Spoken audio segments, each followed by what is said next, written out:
Hello नमस्ते। मैं नीतू अपने चैनल पर आप सभी का स्वागत करती हूँ। आज का मेरा विषय है कि यदि आपके परिवार में अधिक लड़ाई झगड़े होते हैं या आप पति पत्नी के बीच लड़ाई झगड़े होते हैं तो उसके जो कारण है मैं आज आपको वो बताऊंगी। आप इसके लिए आपको चाहिए कि आप इस वीडियो में अंत तक बने रहें। यकीन मानिए कि यदि आप इस वीडियो को अंत तक सुनेंगे तो आपको जो कारण मैं बताऊंगी कि किस कारण आपके और आपके पति पत्नी के बीच झगड़े होते हैं, आपके परिवार में झगड़े होते हैं, आपको वो सच लगेंगे और उन झगड़ों को आप रोक सकते हैं और ऐसे झगड़े आपके परिवार में कभी नहीं होंगे और आपके पति पत्नी के बीच भी कभी झगड़े नहीं होंगे। आपका परिवार बहुत खुश रहेगा, आगे बढ़ेगा, घर में सुख शांति आएगी, बहुत सारा पैसा भी आएगा। तो उसके लिए चाहिए कि आपको मेरा वीडियो अंत तक सुनना होगा। उसमें मैं जो आपको कारण बताऊंगी और आपको साथ ही ऐसे टिप दूंगी जिसके साथ आपका जो परिवार है वो बहुत खुशी रहेगा। आपके किसी से भी आपके घर में आते ही लोग इतना खुश रहेंगे, आपके लड़ाई झगड़े नहीं होंगे। क्योंकि अक्सर बहुत से पति पत्नी घर परिवार में बहुत से झगड़े होते हैं जिसके कारण मन अशांत रहता है और मन अशांत रहेगा तो सब जो काम है वो अस्त व्यस्त रहेंगे। तो चलिए मैं ज्यादा टाइम वेस्ट ना करते हुए आपको बताती हूँ। यदि आपके परिवार में लड़ाई झगड़े अधिक होते हैं, पति पत्नी के बीच लड़ाई झगड़े होते हैं, तो उसका सिर्फ एक ही कारण है, आपके परिवार में सकारात्मक ऊर्जा का ना होना। और सकारात्मक ऊर्जा किस कारण नहीं होती है हमारे परिवार में, तो उसके लिए घर की जो हमारी माताएं हैं, बहनें हैं, वो हमेशा सूर्योदय के पहले उठे और सूर्योदय के पहले उठने के साथ ही आप अपने घर की सबसे पहले जो झाड़ू लगाए, झाड़ू लगाने के बाद आप अपने घर के जो हर अपने घर में जो भी सामान है आप उसको व्यवस्थित रखें।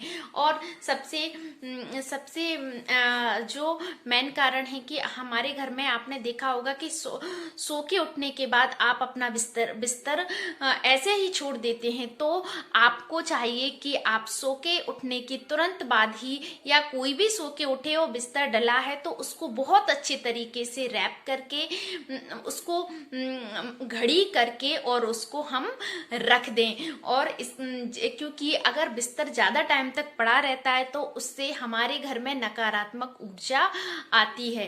तो आप हमेशा याद रखें कि सो के उठने के बाद बिस्तर जो कभी भी घर में किसी का भी बिस्तर पड़ा ना रहे ज्यादा समय तक, उसको हमेशा अच्छे से घड़ी करके उसको रख दे। और घर में जितने भी हमारे घर में जो क्लॉथ्स होते हैं, कपड़े होते हैं, उन्हें भी व्यवस्थित घड़ी करके रखें। यदि कोई भी कपड़ा ऐसा डला हुआ है, मुड़ा हुआ कैसे भी, तो उससे हमारे घर में बहुत ज्यादा नकारात्मक ऊर्जा आती है। हमारा जो परिवार की जो सफलता की ओर जाना चाहिए वो उसकी विपरीत दिशा में हमारा परिवार जाने लगता है।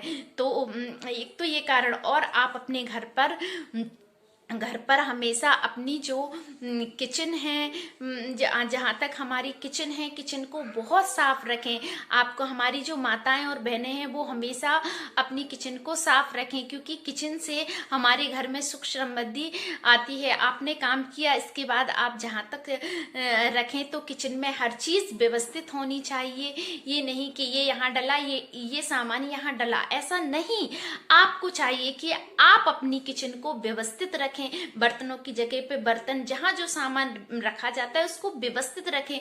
और ज्यादा टाइम तक किचन में बर्तन पड़े ना रहने दें। बर्तन ज्यादा टाइम तक पड़े रहते हैं तो उनसे भी घर में नकारात्मक ऊर्जा आती है, दरिद्रता आती है, घर में हैप्पीनेस का माहौल नहीं आता है। तो आप अपने बर्तन साफ करके रखें, ज्यादा टाइम तक बर्तनों को ना किचन में रखने दें। और इसके साथ ही आपको चाहिए कि अगर आपके घर में पेड़ पौधे नहीं है तो आप थोड़े बहुत प्लांट घर में लगाएं और प्लांट को रोज पानी दें। अगर आप अपने घर पर थोड़ी बहुत पेड़ पौधे लगाते हैं और उन्हें पानी देते हैं पर डे, तो आपके घर में उससे भी सकारात्मक ऊर्जा आती है। आप ऐसे ही ये छोटी छोटी बातों का ध्यान रखेंगे तो आपके घर में सकारात्मक ऊर्जा रहेगी। और हमारे जो घर में सकारात्मक ऊर्जा रहती है तो सबका जो मन है वो बहुत शांत रहता है, और जो मन है वो बहुत शांत रहेगा तो हमारा कभी भी किसी से भी झगड़ा नहीं होगा। और जिस परिवार में सकारात्मक ऊर्जा ज्यादा रहती है वो परिवार बहुत जल्दी प्रोग्रेस करता है। हमें हमारे बच्चों को भी ये सिखाना चाहिए पर डे हमें अपने जो गॉड हैं, ईश्वर हैं, उनकी प्रेयर करनी चाहिए। उससे हमारा मन बहुत ज्यादा शांत होता है। और अगर आप अपने घर पर जो लोहान होता है उसकी भी थोड़ा उसकी सब जगह उसका जो धुआं होता है, कहते हैं कि उसके धुएं से भी जो नकारात्मक ऊर्जा है वो हमारे घर से चली जाती है। तो उसको घर के पूरे जो भी आपके रूम्स हैं, जितना भी आपका घर का एरिया है, उसमें आप उसकी वो जो धुएं को आप घुमा सकते हैं हर संडे। और अगर आप है ना घर में जितना साफ सफाई रखेंगे, अपने घर को व्यवस्थित रखेंगे, तो आपके घर में उतनी ही ज्यादा सकारात्मक ऊर्जा आएगी और आपका मन शांत रहेगा। कभी कभी हमारे घर में सकारात्मक ऊर्जा नहीं रहती है तो हमारा मन शांत होते हुए भी और सब व्यवस्थित होते हुए भी घर में अपने आप ही लड़ाई झगड़े होने लगते हैं। और अगर आपको मेरी ये जानकारी पसंद आती है तो आप मेरे वीडियो को लाइक करें, मेरे चैनल को सब्सक्राइब करें और बेल आइकन पर प्रेस करें। आप यकीन मानिए कि आप ये इन छोटी छोटी चीज़ों का ध्यान रखेंगे, अपने घर को व्यवस्थित रखेंगे, आप सूर्योदय से पहले उठेंगे तो उससे आपका स्वास्थ्य भी अच्छा रहेगा। और लड़ाई झगड़े का मेन कारण ये भी रहता है कि हमारा जब स्वास्थ्य ही अच्छा नहीं है, हम वीक है, फिजिकली स्ट्रांग ही नहीं है, तो हम कैसे किसी को खुश रख सकते हैं। तो सबसे पहले चाहिए कि हमारे परिवार के जो सभी लोग हों वो स्वस्थ रहें। तो उनके लिए चाहिए कि आप सुबह जल्दी उठें। Thank you so much.